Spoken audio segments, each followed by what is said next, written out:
So we've already heard a lot today about the investment potential and indeed already projects being realized and trade being increased between Iran and the wider world. And what this panel intends to do is to go into a bit more detail about the Iranian government's intentions with industrial joint ventures, and also to get the perspective of foreign companies and legal advisors. And we've got three excellent panelists today to help us do that. We get the perspective of the Iranian government from Dr. Bahrami. We get the perspective of the foreign industrialist from Philippe. And then finally, we get the legal perspective from Pirizan.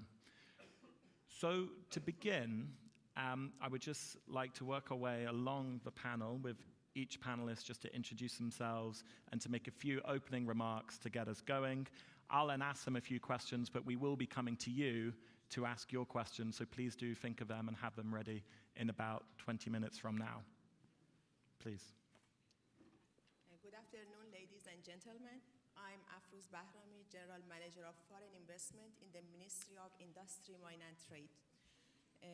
It's my great pleasure and honor to participate in this forum and for the opportunity of talking here.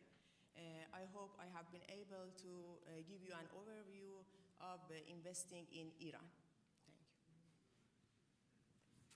Thank you. Good afternoon, everybody. I'm Philippe Deleur, Vice President of Alstom. I just want to say that I'm extremely happy to be here for the third time in this forum. We used to be a pioneer 3 years ago, and we are happy to see that there are more and more people interested in making this relation between Iran and Europe always more fruitful. I won't speak longer at this stage, but just for you to know that we have a long history Alstom has a long history in Iran for more than 50 years. There is even in Tehran a neighborhood called Alstom for the people who know that, because it was one of the first power plants built in Tehran. Well, President Pardon from Dentons, we have been here from the very, very beginning. I wanted to congratulate, and we are the first knowledge partner 4 years ago. So I want to congratulate Esfandiar, who managed to bring a lot of competitors to be sponsors also this year. So it's an achievement. No, I wanted just maybe to think about the way we went 4 years. We were told that this is doomed, nuclear agreement, nothing will happen. And in the 4th year in a row, you guys are in the room, so I think we're all survivors, so one round of applause for everybody.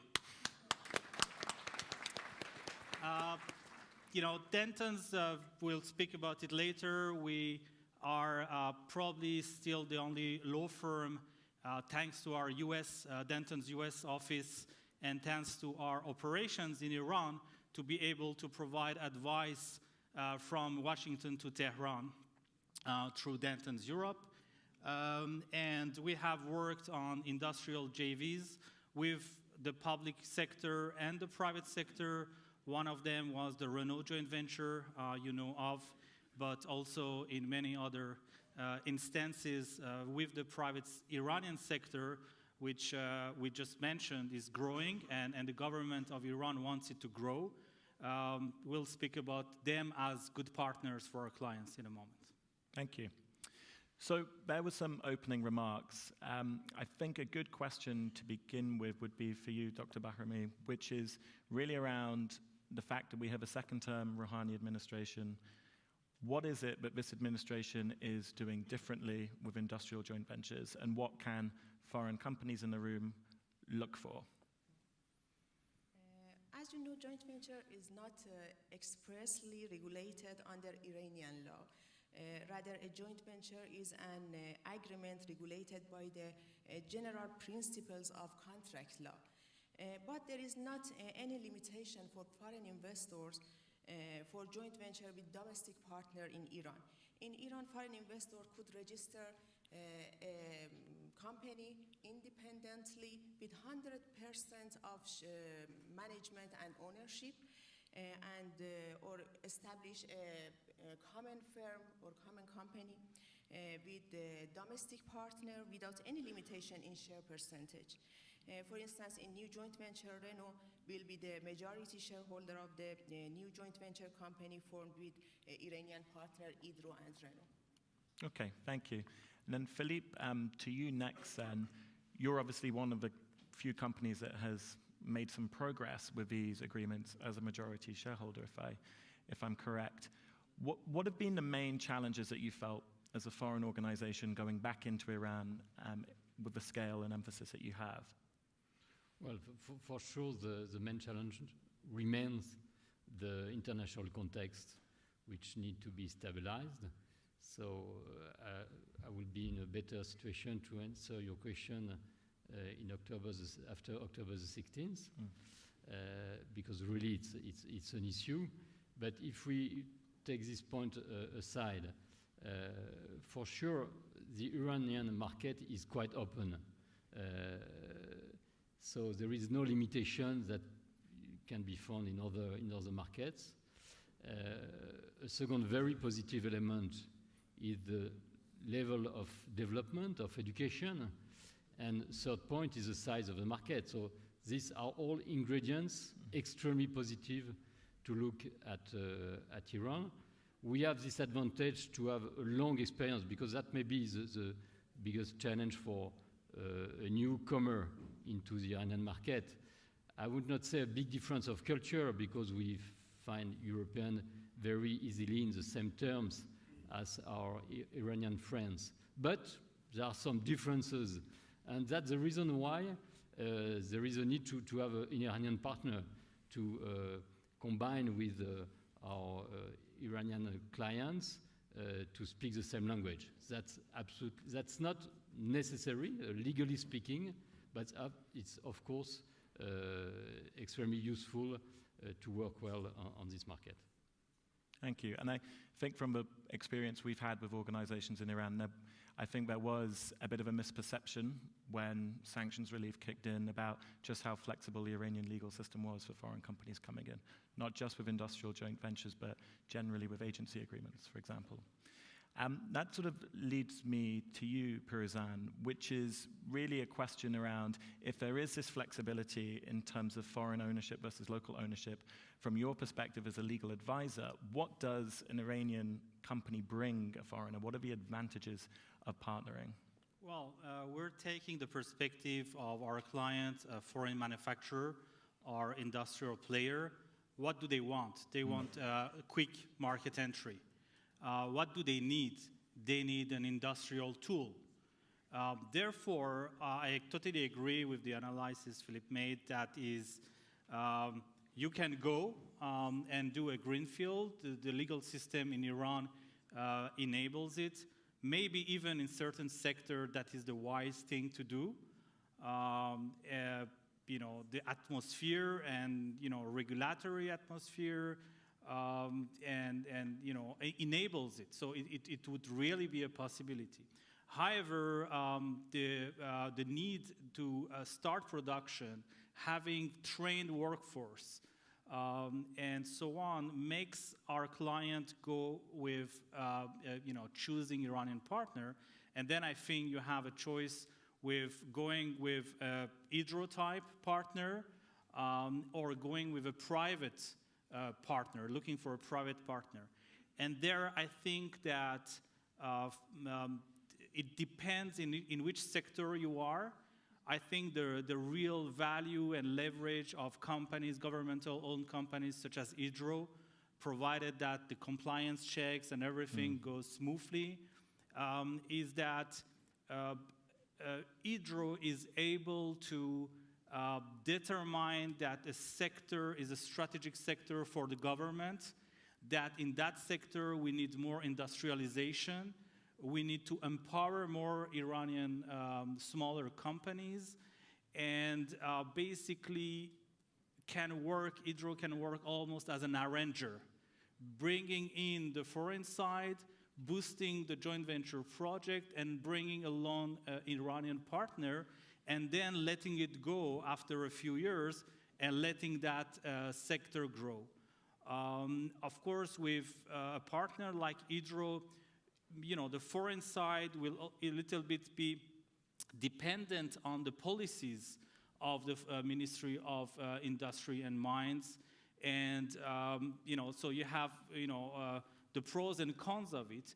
The pros is that all your permitting and your discussion with the government and government-owned entities, such as the customs or the provincial authorities, is facilitated thanks to Hydro. The downside is that then the joint venture has to stick very closely to the governmental policies, and then you have a conversation that is not always a genuine business JV conversation, but as a foreign partner, you have to listen a bit more carefully to your partner because he's representing somehow the government. Yep. The private sector, if I may go to the private sector, we have seen basically very, very quickly negotiated joint ventures very smoothly going forward, where you have a well-established sector, such as in the automotive industry. We have worked for car manufacturers, as I mentioned, for Tier 1 and Tier 2 manufacturers. So Tier 1, Tier 2, you go very quickly rather to the private sector. You have extremely well-trained, sophisticated Iranian partners, fully private, family-owned, and which typically provide part of their plant and part of their authorization in which they operate for the purpose of the new project with the foreign partner. That, in terms of market entry, getting up to speed very quickly, producing in Iran and starting selling is ideal, right?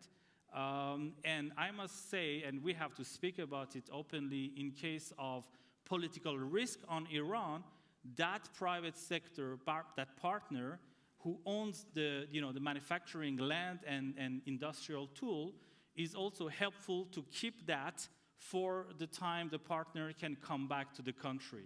So as Dentons, we have devised a whole mechanism of business interruption, going out and coming back in good intelligence and coordination with our, the Iranian partners of our clients. And to clarify, that's if the external sanctions picture changes and there needs to be a temporary exit from the country again. Yes, and then we have built in again, the importance is to have an open dialogue with your Iranian partner about it. You cannot ask the Iranian partner to incur any cost and keep the industrial tool alive for 10 years, 20 years. So it has its own limits, but the Iranian side has to find its own benefit in keeping the industrial project alive. And we, as a lawyer, when we started devising this type of, in tailoring this type of solution, what we wanted to achieve for our client is to avoid our client paying 2 times the cost of market entry into Iran. Okay, that makes sense. Can I add something about joint venture? Yes, please do add something about joint ventures, but could you also perhaps tell the audience what you, as a representative of the Ministry of Industry, want foreign companies to bring Iran? As you know, after lifting sanction opened a new atmosphere in Iran for developing economic international relationship.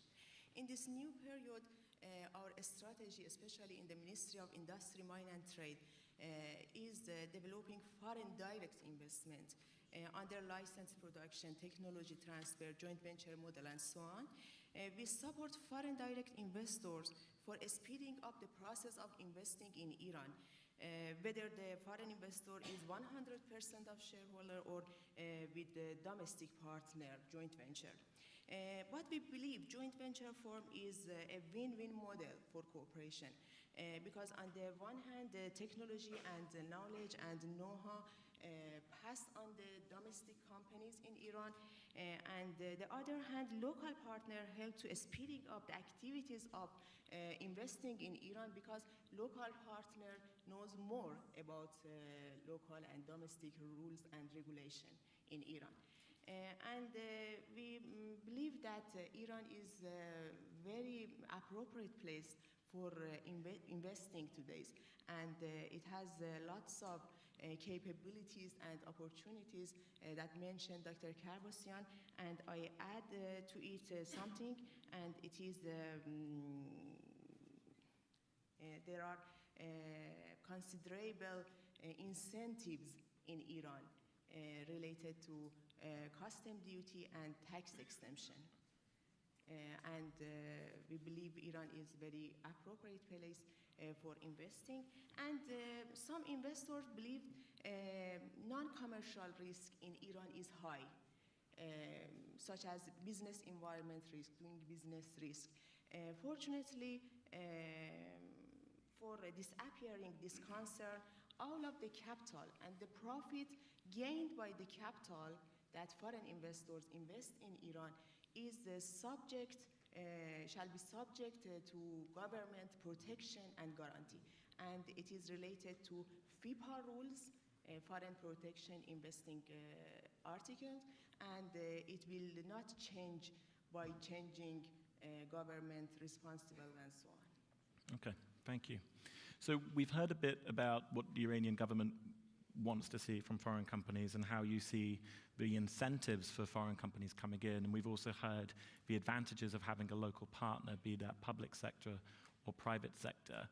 With that in mind, Philippe, I'd be interested if you could tell us maybe if you as Alstom have had any surprises going into Iran. We've talked a bit about challenges, but some of those were probably known in advance, like the external political situation around the country. But has anything around Iran's domestic business environment surprised you? And what are your next steps as Alstom in Iran? Well, we are engaged in big projects in the area of transportation, both for urban transport, for metro, tramway in the big Iranian cities, and also to modernize the rail network. And the Iran government has a very ambitious program in this area. So the planning is there, the ambition is there. Then you face a situation which is not proper to Iran, but which is linked to the very nature of this kind of project, is that it takes a long time to define the projects, to fulfill all the conditions to make a project fly in the right way. So what maybe we can add regarding Iran is that the way decisions are taken are not absolutely always obvious for a foreign observer. So we need to understand that, what are all the elements that have to be taken into consideration before a decision is made. During the last months, we were, of course, waiting for the result of the elections that have slowed down the process of decision. Now we expect this process of decision to be relaunched and in the proper way and with the confirmation of most of the plans that were existing before the election. So I think this is not absolutely specific to Iran, but these are some precautions to be taken. But I would like to illustrate what has been said before. In our case, we are using both a public and a private partner. And as Firuzan has said quite rightly, the public partner is there to make this interaction with the government, but this is not with the public partners that we will build at one point in time the tool to produce.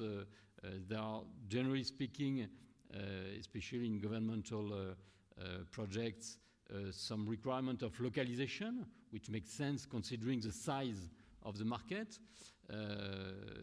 And for localization, for sure, we would prefer a private partner because we will speak the same language to build such a tool.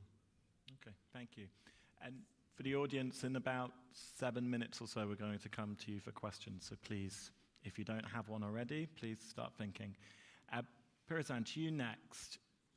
What do you see, aside perhaps from some of the political issues that Philippe has pointed to, as the main sources of delays or obstacles in some of these joint ventures that are either under negotiation or perhaps a foreign company is considering? Well, each year, almost in this forum, we always start by saying that conversation between the Iranian side and the foreign side should be structured around a long and detailed term sheet first. Mm-hmm. We see still too often going down the road in the middle of agreement and discussion, both parties being stuck by misinterpretation and misunderstanding. So I think that and we always advise, and when we see that our clients have done so, we see the rest going very smoothly, very quickly, is this long, term sheet. Second point is rather a point then in the negotiation of way to solve the problem. And this is an issue, a cultural aspect of the negotiation between Iranian side and foreign side. And I will give you the example of export. So often the question of, export and policies of the Ministry of Industry and Mine on export comes on the table on industrial joint ventures. And the Iranian side just wants the foreign side to take on its shoulders exports. Mm. That's it, as easy and simple as that.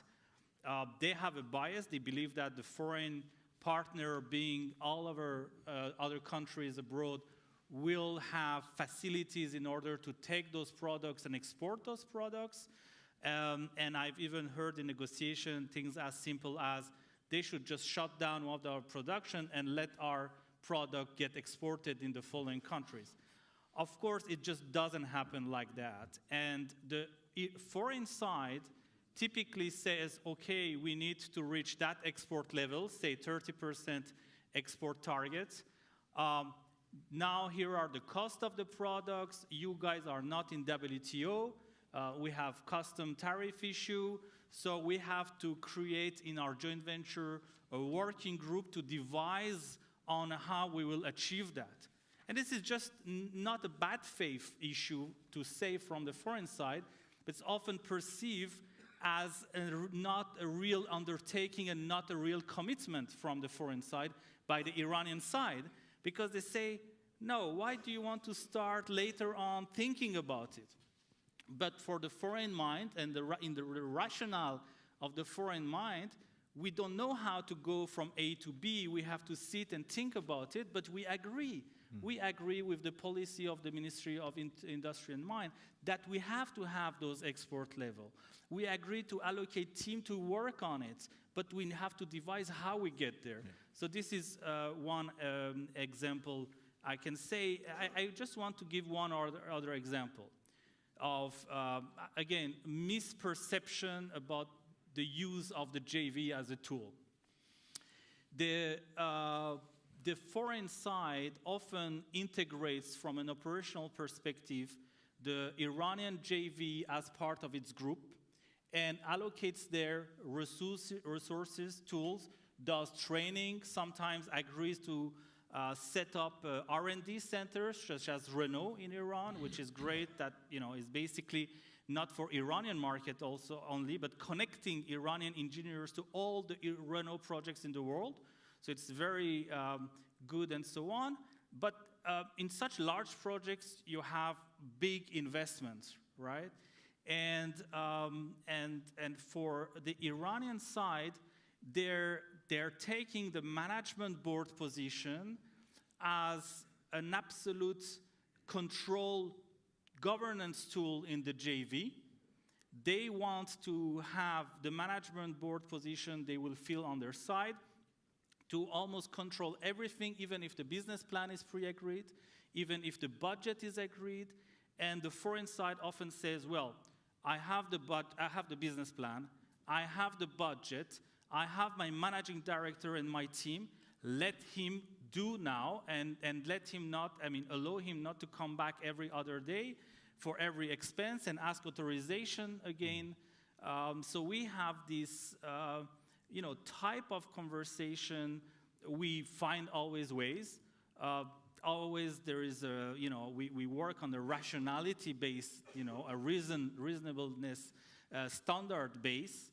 We get to solutions, but this is a difficult conversation, which is also a conversation about trust building.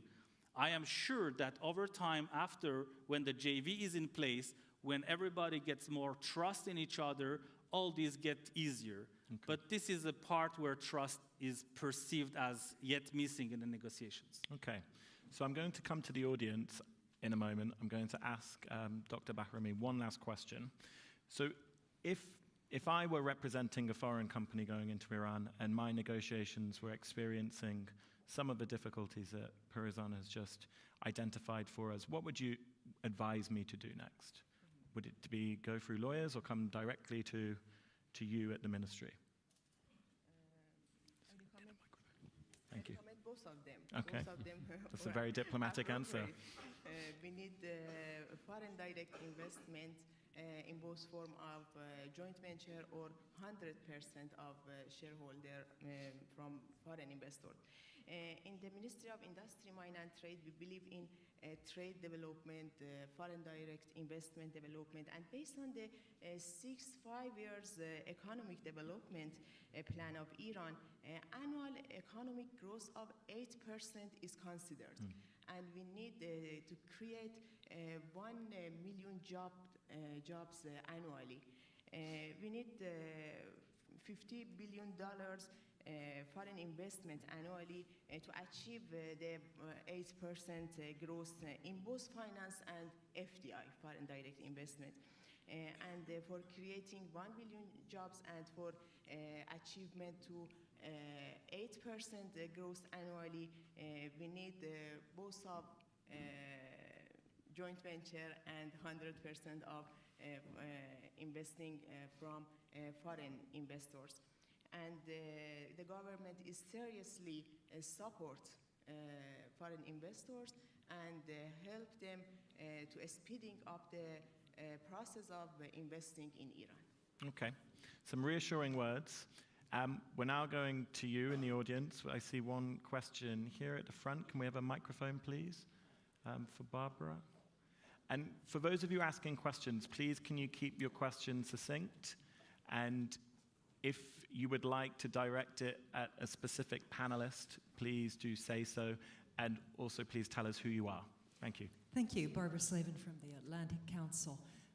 For Mr. Delors, do you have a contingency plan in case the United States leaves the deal and sanctions are reimposed? I know these are hypotheticals, but would Alstom stay in Iran? Are you committed to it? Thank you.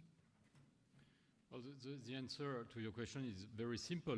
Alstom, of course, fully respects international rules. So as far as I cannot exactly define what will be the situation in such circumstances. I suppose that I have heard what the decision makers in Europe have said, so I suppose that they will not put again the sanctions, the European sanction in action, so we should be able to continue to work and would remain the US sanctions. And of course, we respect all these rules.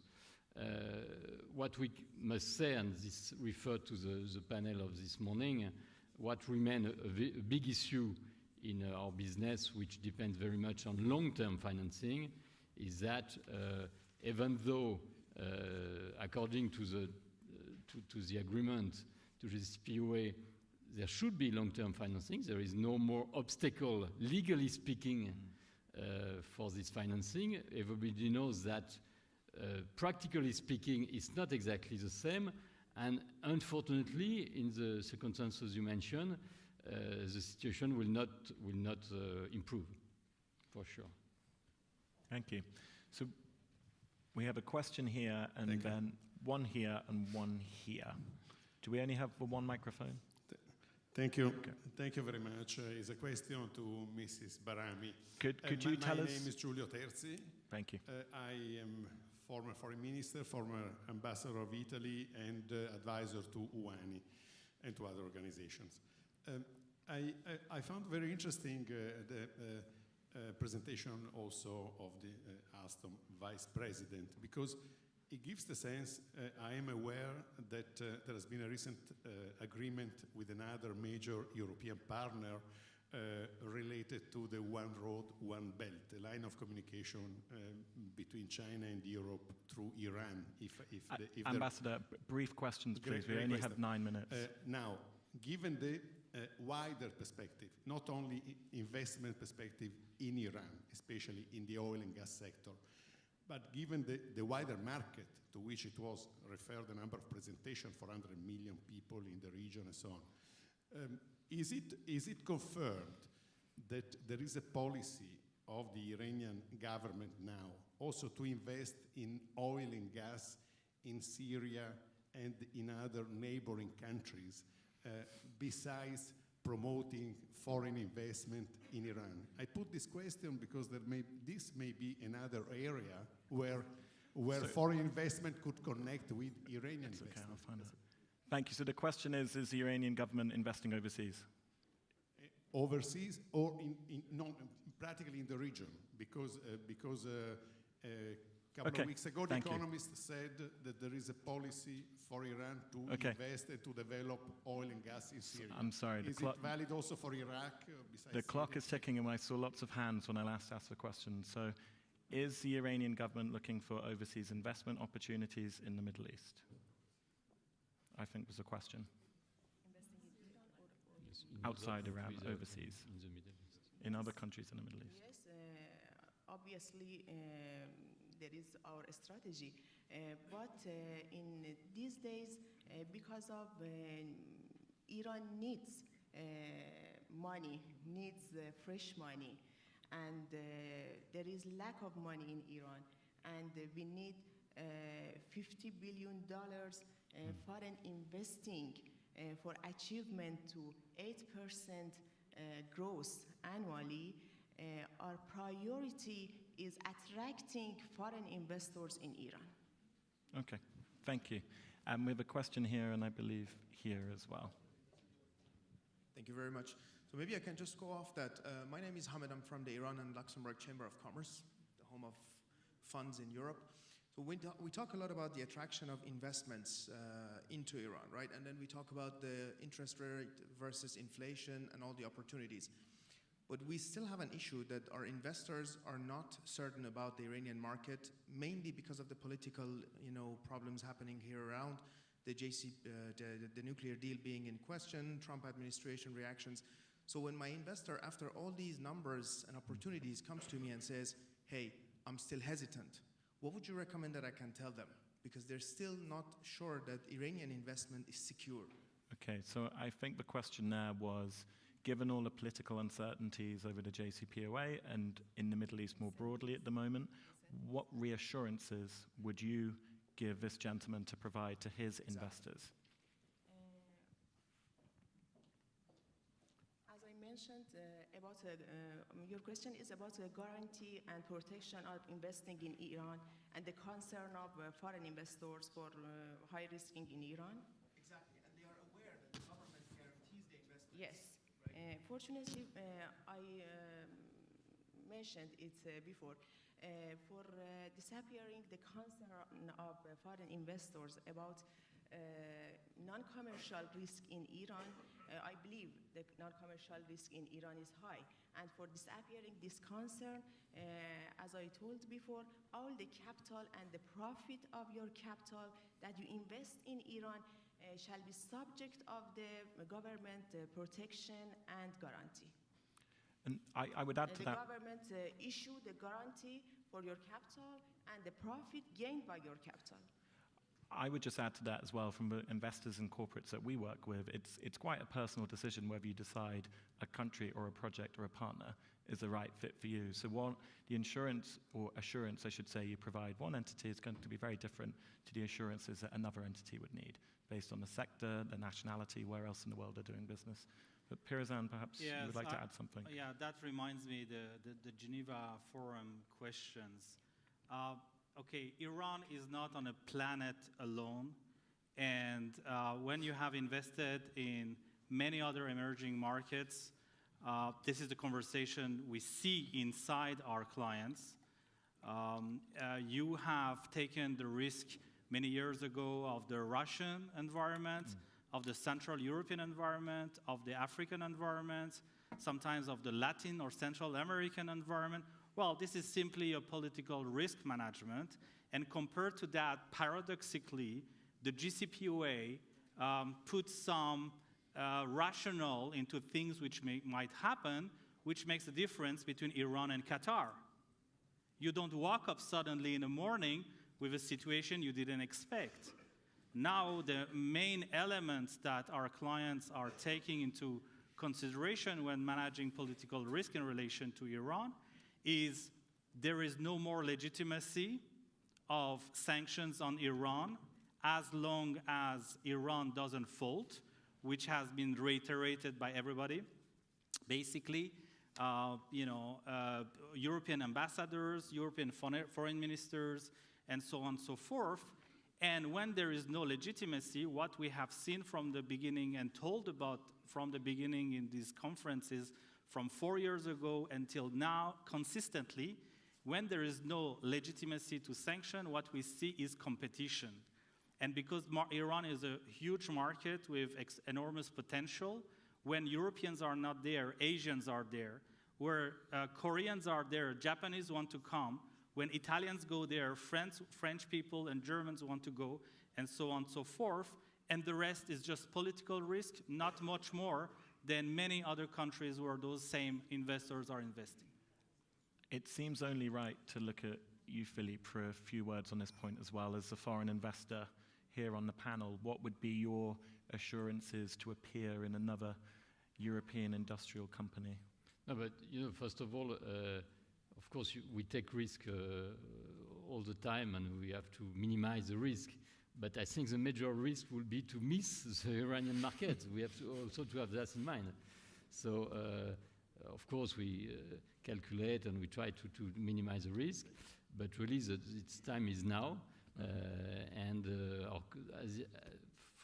All the time of the sanctions, the Asiatic and especially the Chinese have taken the place. And what I see is that our Iranian partners are keen to see us coming back and make possible for them to access European technology. So that's what is at stake now. So normally all the elements are gathered to make that possible. Once again, if there is no accident in the coming weeks. Just as an aside, I was in Japan 2 months ago seeing some of our clients about Iran, and the feeling there was that the risk that they had was that they'd miss the opportunity because French, German companies were ahead of the queue. Koreans are always looked at closely from Japan. One final question from a gentleman in the front here. Thank you. I'm Kaveh Takizada of KPMG.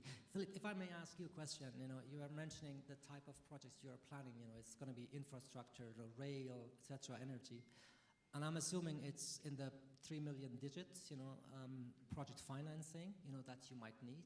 So the question, if you can answer it in this round, are you going to bring capital from outside to Iran, or what kind of facilities are you thinking of to finance what you're planning? We are not. We are an equipment manufacturer. We are not, as such, an investor in projects. So we are not able by ourselves with our balance sheet to finance a project. We can take a very small share in a concession, for example. We do that in some countries. We do not intend to do that in Iran. I don't think that the legal framework is absolutely ready for such a kind of mechanism and structuring of financing. But for sure, we will invest in the joint venture, in the industrial tool. At one point in time, we will realize in Iran with our Iranian partner, because we think that it is appropriate considering the size of the project we could be able to enter in. But you're right that this question of the closing of the financing is today the main obstacle to finalize the discussion we are in, both with Hydro and also with our different clients. So I think the answer to that question will have to wait to the 5th Europe-Iran Forum. We're out of time for today. Please join me in thanking the three panelists and, of course,